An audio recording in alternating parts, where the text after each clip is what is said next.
Candid Remarks. There are times when the whole free and enlightened press of the United Kingdom seems to become strangely interested in the subject of success, of getting on in life. We are passing through such a period now. It would be difficult to name the prominent journalists who have not lately written, in some form or another, about success. Most singular phenomenon of all, Dr. Emil Reich has left Plato, Duchesses and Claridge's Hotel in order to instruct the million readers of a morning paper in the principles of success. What the million readers thought of the doctor's stirring and strenuous sentences I will not imagine, but I know what I thought as a plain man. After taking due cognizance of his airy play with the constants and variables of success, after watching him treat energetics, his wonderful new name for the science of success, as though because he had made it end in ix it resembled mathematics, I thought that the sublime and venerable art of mystification could no further go.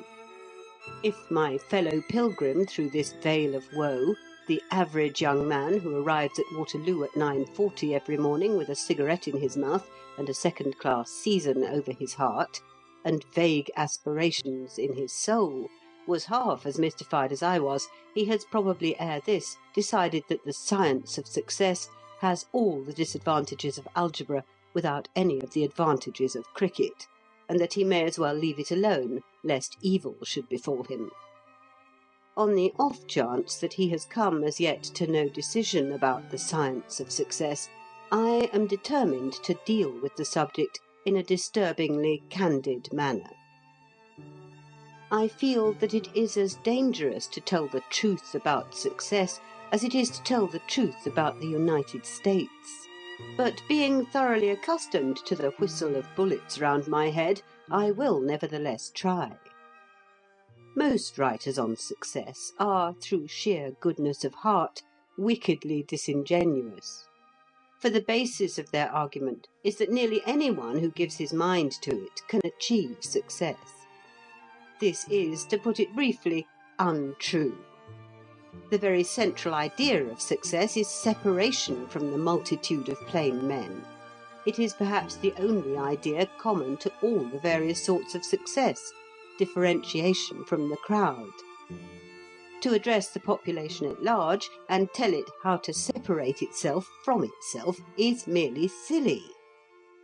I am now, of course, using the word success in its ordinary sense. If human nature were more perfect than it is, success in life would mean an intimate knowledge of oneself and the achievement of a philosophic inward calm, and such a goal might well be reached by the majority of mortals. But to us success signifies something else. It may be divided into 4 branches. 1. Distinction in pure or applied science. This is the least gross of all forms of success as we regard it, for it frequently implies poverty, and it does not by any means always imply fame. 2. Distinction in the arts. Fame and adulation are usually implied in this, though they do not commonly bring riches with them. 3. Direct influence and power over the material lives of other men, that is to say, distinction in politics, national or local. 4. Success in amassing money. This last is the commonest and easiest. Most forms of success will fall under one of these heads. Are they possible to that renowned and much flattered person, the man in the street? They are not, and well you know it, all you professors of the science of success. Only a small minority of us can even become rich. Happily, while it is true that success in its common acceptation is, by its very essence, impossible to the majority, there is an accompanying truth which adjusts the balance, to wit, that the majority do not desire success. This may seem a bold saying, but it is in accordance with the facts. Conceive the man in the street suddenly, by some miracle, invested with political power, and, of course, under the obligation to use it. He would be so upset, worried, wearied, and exasperated at the end of a week that he would be ready to give the eyes out of his head in order to get rid of it. As for success in science or in art, the average person's interest in such matters is so slight compared with that of the man of science or the artist that he cannot be said to have an interest in them. And supposing that distinction in them were thrust upon him, he would rapidly lose that distinction by simple indifference and neglect. The average person certainly wants some money, and the average person does not usually rest until he has got as much as is needed for the satisfaction of his instinctive needs.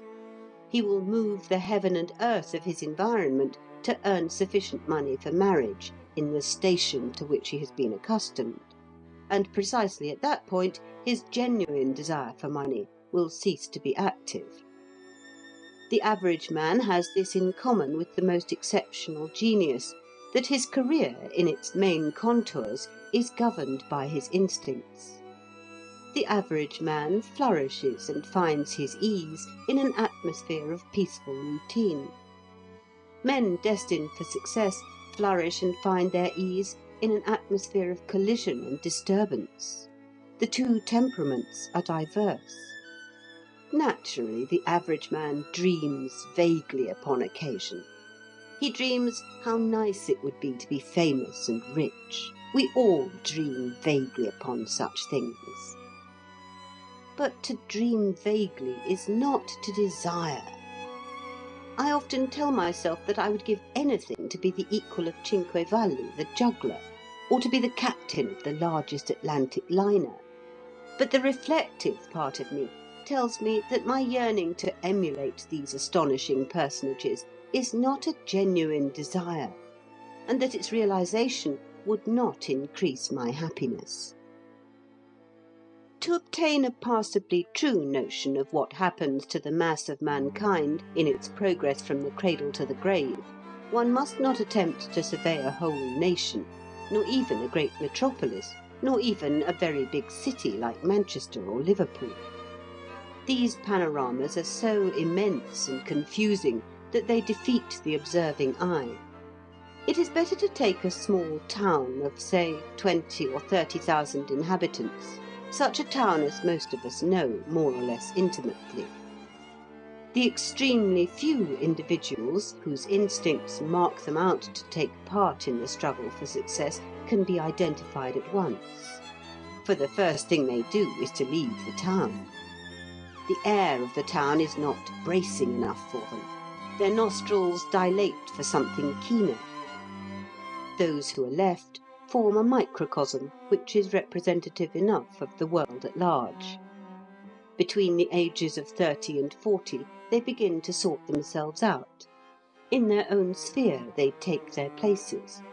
A dozen or so politicians form the town council and rule the town. Half a dozen businessmen stand for the town's commercial activity and its wealth. A few others teach science and art, or are locally known as botanists, geologists, amateurs of music, or amateurs of some other art. These are the distinguished, and it will be perceived that they cannot be more numerous than they are.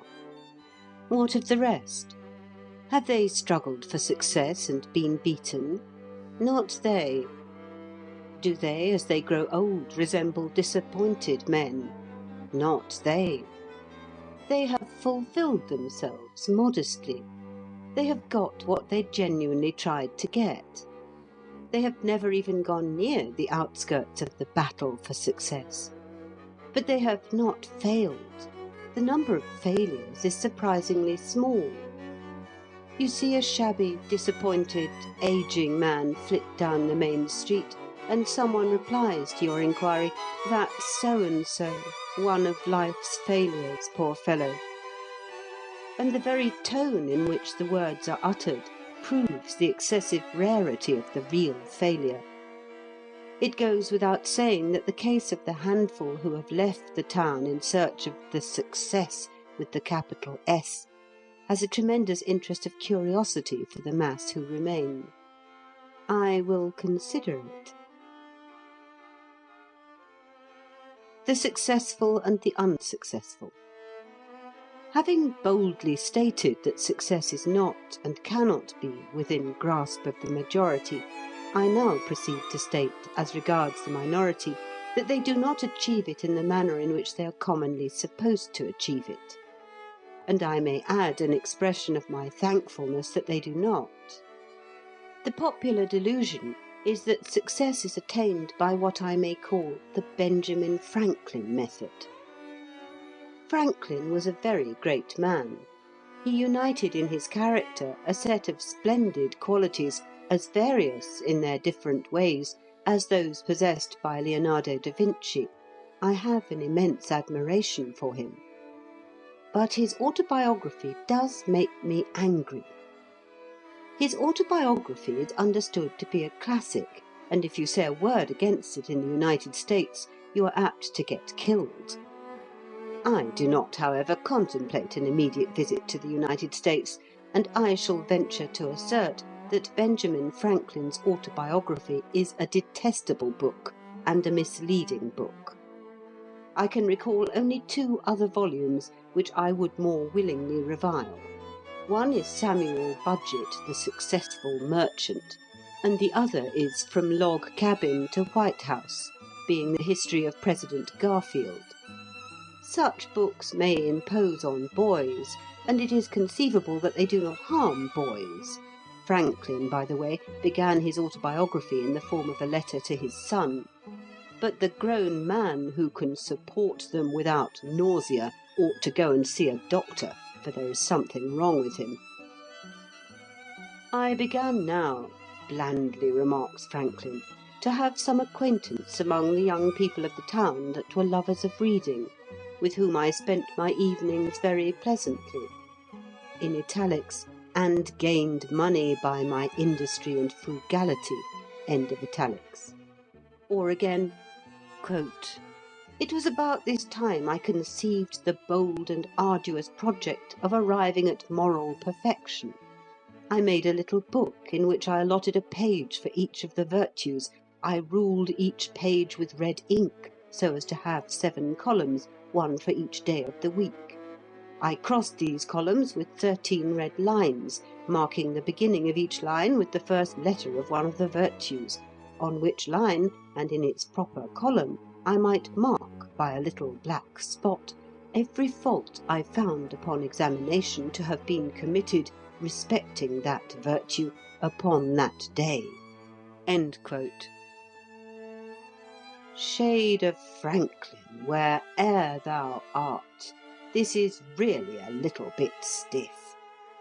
A man may be excused even such infamies of priggishness, but truly he ought not to go and write them down, especially to his son. And why the detail about red ink? If Franklin's son was not driven to evil courses by the perusal of that monstrous autobiography, he must have been a man almost as astounding as his father. Now, Franklin could only have written his immortal classic from one of 3 motives. 1, sheer conceit. He was a prig, but he was not conceited. 2, a desire that others should profit by his mistakes. He never made any mistakes. Now and again he emphasizes some trifling error, but that is only his fun. 3, a desire that others should profit by the recital of his virtuous sagacity to reach a similar success. The last was undoubtedly his principal motive. Honest fellow who happened to be a genius. But the point is that his success was in no way the result of his virtuous sagacity. I would go further and say that his dreadful virtuous sagacity often hindered his success. No one is a worse guide to success than your typical successful man. He seldom understands the reasons of his own success, and when he is asked by a popular magazine to give his experiences for the benefit of the use of a whole nation, it is impossible for him to be natural and sincere. He knows the kind of thing that is expected from him, and if he didn't come to London with half a crown in his pocket, he probably did something equally silly, and he puts that down, and the note of the article or interview is struck, and goodbye to genuine truth. There recently in a daily paper an autobiographic didactic article by one of the world's richest men, which was the most inadequate article of the sort that I have ever come across. Successful men forget so much of their lives. Moreover, nothing is easier than to explain an accomplished fact in a nice, agreeable, conventional way. The entire business of success is a gigantic tacit conspiracy on the part of the minority to deceive the majority. Are successful men more industrious, frugal, and intelligent than men who are not successful? I maintain that they are not, and I have studied successful men at close quarters. One of the commonest characteristics of the successful man is his idleness, his immense capacity for wasting time. I stoutly assert that, as a rule, successful men are by habit comparatively idle.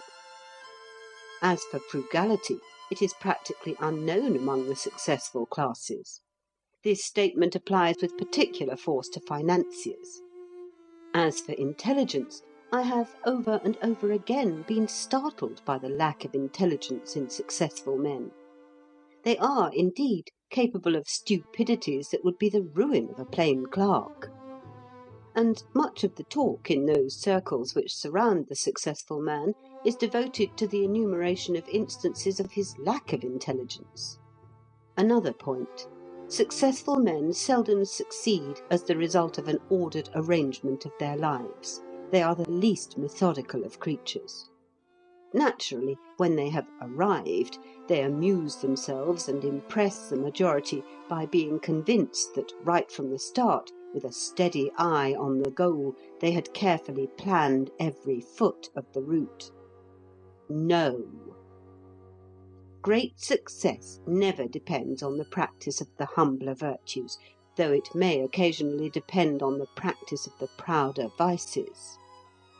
Use industry, frugality, and common sense by all means, but do not expect that they will help you to success, because they will not. I shall no doubt be told that what I have just written has an immoral tendency, and is a direct encouragement to sloth, thriftlessness, etc. One of our chief national faults is our hypocritical desire to suppress the truth on the pretext that to admit it would encourage sin, whereas the real explanation is that we are afraid of the truth. I will not be guilty of that fault. I do like to look a fact in the face without blinking. I am fully persuaded that, per head, there is more of the virtues in the unsuccessful majority than in the successful minority. In London alone are there not hundreds of miles of streets crammed with industry, frugality, and prudence? Some of the most brilliant men I have known have been failures, and not through lack of character either. And some of the least gifted have been marvellously successful.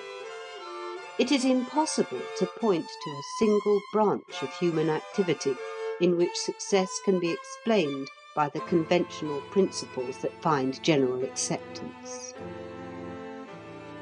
I hear you, O reader, murmuring to yourself, "This is all very well, but he is simply being paradoxical for his own diversion." I would that I could persuade you of my intense seriousness. I have endeavoured to show what does not make success. I will next endeavour to show what does make it, but my hope is forlorn. The inwardness of success. Of course, one can no more explain success than one can explain Beethoven's C minor symphony. One may state what key it is written in, and make expert reflections upon its form, and catalogue its themes, and relate it to symphonies that preceded it, and symphonies that followed it. But in the end, one is reduced to saying that the C minor symphony is beautiful, because it is. In the same manner, one is reduced to saying that the sole real difference between success and failure is that success succeeds. This being frankly admitted at the outset, I will allow myself to assert that there are three sorts of success. Success A is the accidental sort. It is due to the thing we call chance, and to nothing else. We are all of us still very superstitious, and the caprices of chance have a singular effect upon us. Suppose that I go to Monte Carlo, and announce to a friend my firm conviction that red will turn up next time, and I back red for the maximum, and red does turn up. My friend, in spite of his intellect, will vaguely attribute to me a mysterious power, yet chance alone would be responsible. If I did that 6 times running, all the players at the table would be interested in me. If I did it a dozen times, all the players in the casino would regard me with awe. Yet chance alone would be responsible. If I did it 18 times, my name would be in every newspaper in Europe. Yet chance alone would be responsible.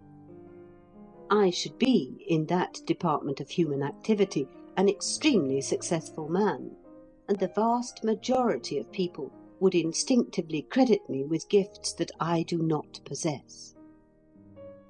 If such phenomena of superstition can occur in an affair where the agency of chance is open and avowed, how much more probable is it that people should refuse to be satisfied with the explanation of sheer accident in affairs where it is to the interest of the principal actors to conceal the role played by chance. Nevertheless, there can be no doubt in the minds of persons who have viewed success at close quarters that a proportion of it is due solely and utterly to chance.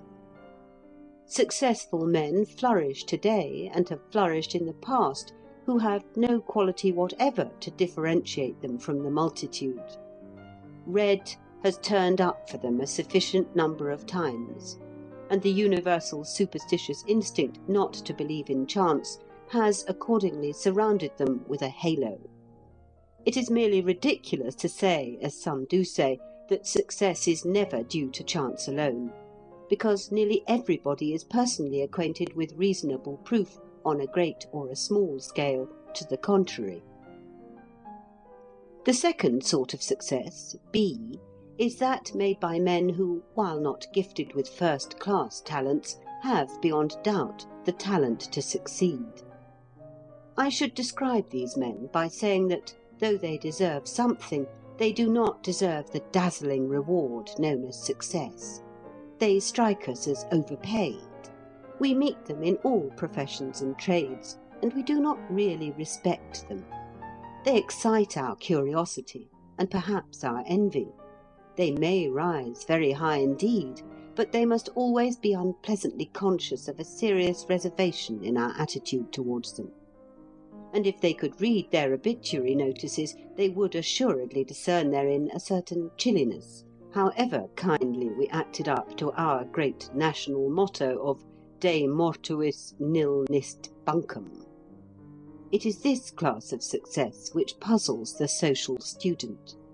How comes it that men without any other talent possess a mysterious and indefinable talent to succeed? Well, it seems to me that such men always display certain characteristics, and the chief of these characteristics is the continual, insatiable wish to succeed. They are preoccupied with the idea of succeeding. We others are not so preoccupied. We dream of success at intervals, but we have not the passion for success. We don't lie awake at nights pondering upon it. The second characteristic of these men springs naturally from the first. They are always on the lookout. This does not mean that they are industrious. I stated in a previous article my belief that, as a rule, successful men are not particularly industrious. A man on a raft with his shirt for a signal cannot be termed industrious, but he will keep his eyes open for a sail on the horizon. If he simply lies down and goes to sleep, he may miss the chance of his life in a very special sense. The man with the talent to succeed is the man on the raft who never goes to sleep. His indefatigable orb sweeps the main from sunset to sunset. Having sighted a sail, he gets up on his hind legs and waves that shirt in so determined a manner that the ship is bound to see him and take him off. Occasionally he plunges into the sea, risking sharks and other perils. If he doesn't get there, we hear nothing of him. If he does, some person will ultimately multiply by 10 the number of sharks that he braved. That person is called a biographer. Let me drop the metaphor. Another characteristic of these men is that they seem to have the exact contrary of what is known as common sense. They will become enamoured of some enterprise which infallibly impresses the average common-sense person as a mad and hopeless enterprise. The average common-sense person will demolish the hopes of that enterprise by incontrovertible argument. He will point out that it is foolish on the face of it, that it has never been attempted before, and that it responds to no need of humanity. He will say to himself, "This fellow with his precious enterprise has a twist in his brain. He can't reply to my arguments, and yet he obstinately persists in going on." And the man destined to success does go on. Perhaps the enterprise fails. It often fails. And then the average common-sense person expends much breath in "I told you so's." But the man continues to be on the lookout. His thirst is unassuaged. His taste for enterprises foredoomed to failure is incurable. And one day some enterprise foredoomed to failure develops into a success. We all hear of it. We all open our mouths and gape. Of the failures we have heard nothing. Once the man has achieved success, the thing becomes a habit with him. The difference between a success and a failure is often so slight that a reputation for succeeding will ensure success, and a reputation for failing will ensure failure. Chance plays an important part in such careers, but not a paramount part. One can only say that it is more useful to have luck at the beginning than later on. These men of success generally have pliable temperaments. They are not frequently unmoral, but they regard a conscience as a good servant and a bad master. They live in an atmosphere of compromise. There remains Class C of success, the class of sheer high merit. I am not a pessimist, nor am I an optimist. I try to arrive at the truth, and I should say that in putting success C at 10% of the sum total of all successes, I am being generous to Class C. Not that I believe that vast quantities of merit go unappreciated. My reason for giving to Class C only a modest share is the fact that there is so little sheer high merit. And does it not stand to reason that high merit must be very exceptional?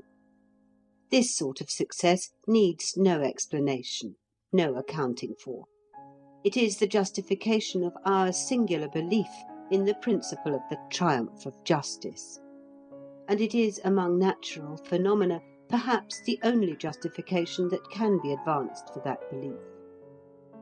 And certainly, when we behold the spectacle of genuine, distinguished merit gaining, without undue delay and without the sacrifice of dignity or of conscience, the applause of the kind-hearted but obtuse and insensible majority of the human race, we have fair reason to hug ourselves.